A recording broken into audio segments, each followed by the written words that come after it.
dalam pengenalan etika dan peradaban. Etika dan peradaban ini dia sangat penting dalam membentuk masyarakat yang harmoni dan berakhlak. Etika ni dia bermaksud nilai moral yang membimbing tingkah laku manusia sama ada baik ataupun buruk. Manakala peradaban ni pula dia menggambarkan kemajuan masyarakat dari segi budaya, pemikiran dan cara hidup. Contoh dia di Malaysia. Negara kita ni dia mempunyai masyarakat yang berbilang kaum, agama dan bangsa.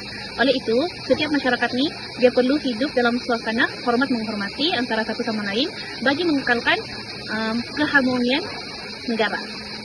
Selain itu, sikap bertolak ansur dan saling memahami ini amat penting supaya perpaduan ini dapat terus dikekalkan.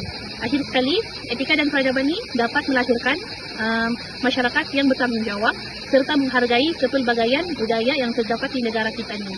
Sekian dan terima kasih. Assalamualaikum warahmatullahi wabarakatuh. Nama saya Sofia Solehah binti Syahril. Hari ini saya ingin membentangkan faktor-faktor isu yang berlaku konflik antar kaum. Yang pertama iaitu perbezaan budaya dan kurangnya literasi silang budaya.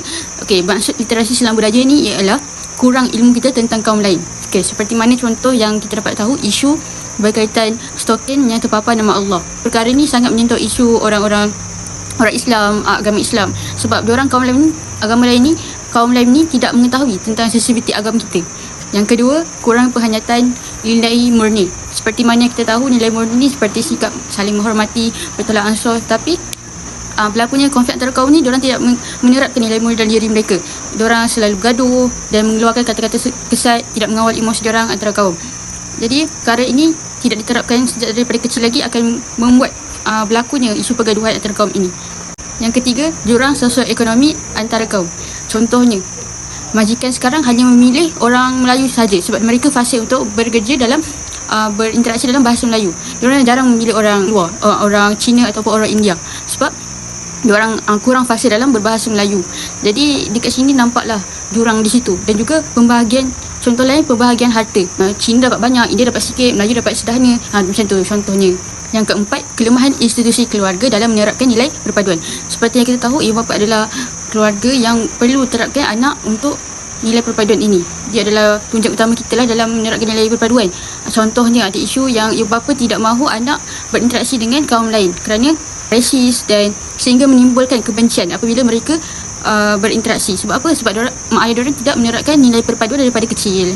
Okey, saya ingin memberi contoh pergaduhan antara kaum. Okay, inilah contoh gambaran yang kita boleh nampak daripada apa yang saya terangkan tadi, iaitu gambar stalking yang terpampang nama Allah dan juga pergaduhan antara kaum.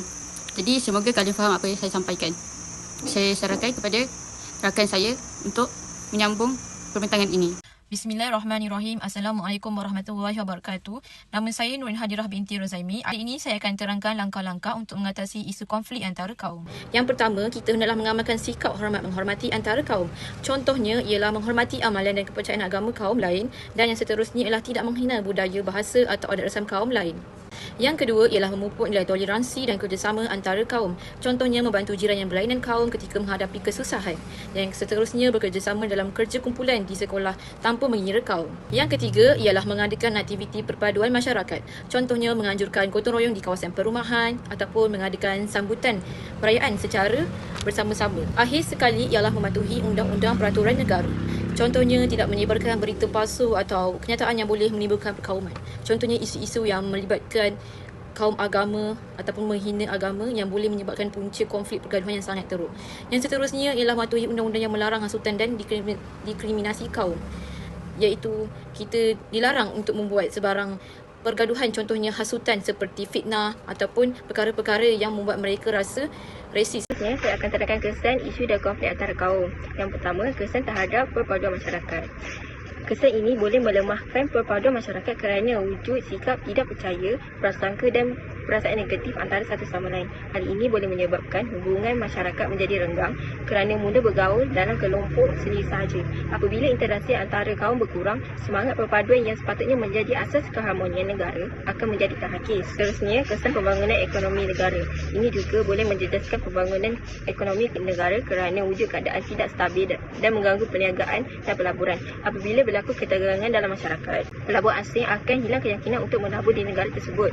Selain itu, Aktiviti perdagangan dan perniagaan tempatan juga boleh terjejas kerana masyarakat tidak dapat menjalankan urusan ekonomi dengan lancar. Seterusnya, kesan terhadap kestabilan dan keamanan negara. Ini juga boleh mencetuskan ketegangan dalam masyarakat serta membuka ruang kepada pergaduhan dan rusuhan. Apabila sentimen perkauman semakin merosot, suasana aman dan harmoni akan tergugat kerana masyarakat mudah pengaruh dengan provokasi dan isu sensitif. Ini juga boleh menyukarkan pihak kerajaan dan pihak berkuasa untuk mengawal keselamatan serta memastikan keamanan sentiasa terpelihara. Sekali, kesan terhadap generasi pada masa akan datang. Ia memberi kesan buruk kepada generasi pada masa akan datang kerana ia membentuk pemikiran yang negatif seperti prasangka, perkauman dan tidak satu sama lain. Jika konflik ini tidak dibendung, generasi muda akan membesar dalam suasana yang tidak harmoni serta dengan nilai perpaduan.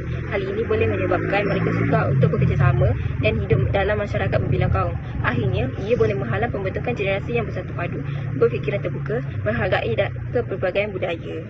Seterusnya, saya serahkan kepada rakan saya yang seterusnya. Saya Nur Fatihah Dira binti Muhammad Izzah. Kesimpulannya di sini, etika dan peradaban sangat penting untuk menyelesaikan konflik antara kaum serta mengeratkan keharmonian masyarakat. Etika dan peradaban penting untuk menjaga juga keharmonian masyarakat berbilang kaum di Malaysia. Perbezaan budaya dan isu sensitif seperti agama, bangsa serta institusi diraja oleh mencetuskan konflik jika tidak diuruskan dengan bijak. Kepelbagaian kaum juga kita perlu dilihat sebagai satu kekuatan penyatuan dengan pendidikan yang menanam nilai toleransi dengan kerjasama dari sejak kecil. Komunikasi beradab, bahasa sopan dan peranan media massa juga amat penting untuk mengelakkan salah faham serta memupuk pergaduhan. Usaha membina masyarakat aman mesti dilakukan bersama oleh keluarga, sekolah dan kerajaan demi masa depan negara yang gemilang. Jadi di sini kita perlulah ada sikap toleransi, saling hormat menghormati, tak kisahlah kita berbeza bangsa, kaum ataupun negara. Sekian daripada kami. Wabillahi taufiq wal hidayah. Wassalamualaikum warahmatullahi wabarakatuh.